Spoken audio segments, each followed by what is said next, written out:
Je m'appelle Hugues, je suis analyste cyber au sein d'EDF depuis un peu moins d'1 an.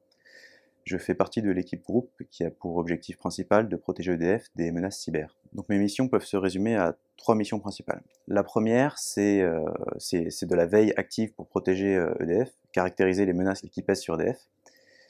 La deuxième concerne les vulnérabilités qui menacent EDF, qu'il faut analyser ces vulnérabilités, puis analyser et renforcer nos moyens de protection face à ces vulnérabilités. Il y a un gros travail d'investigation sur les attaques cyber, ou les incidents cyber.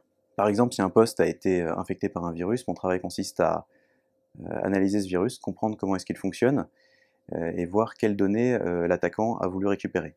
La cybersécurité, c'est un challenge permanent.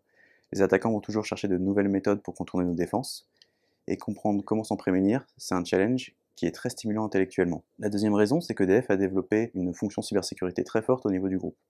Par exemple, nous avons une cellule de cyberdéfense, 24/24, qui nous permet de réagir très rapidement en cas d'attaque cyber. Et enfin, la communauté cyber a la chance d'être très active et d'être prête à aider. Alors le premier défi, c'est de protéger nos moyens de production électrique et nos clients face à des attaques cyber de plus en plus importantes.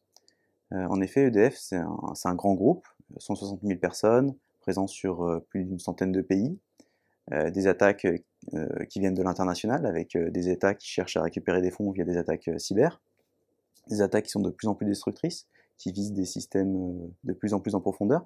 Finalement, la combinaison de tous ces facteurs, ça constitue un challenge. Et résoudre ce challenge, c'est un travail qui est très gratifiant au sein d'EDF. En plus, on apporte sa propre pierre à l'édifice en améliorant la protection du groupe, et ça aussi, c'est très valorisant.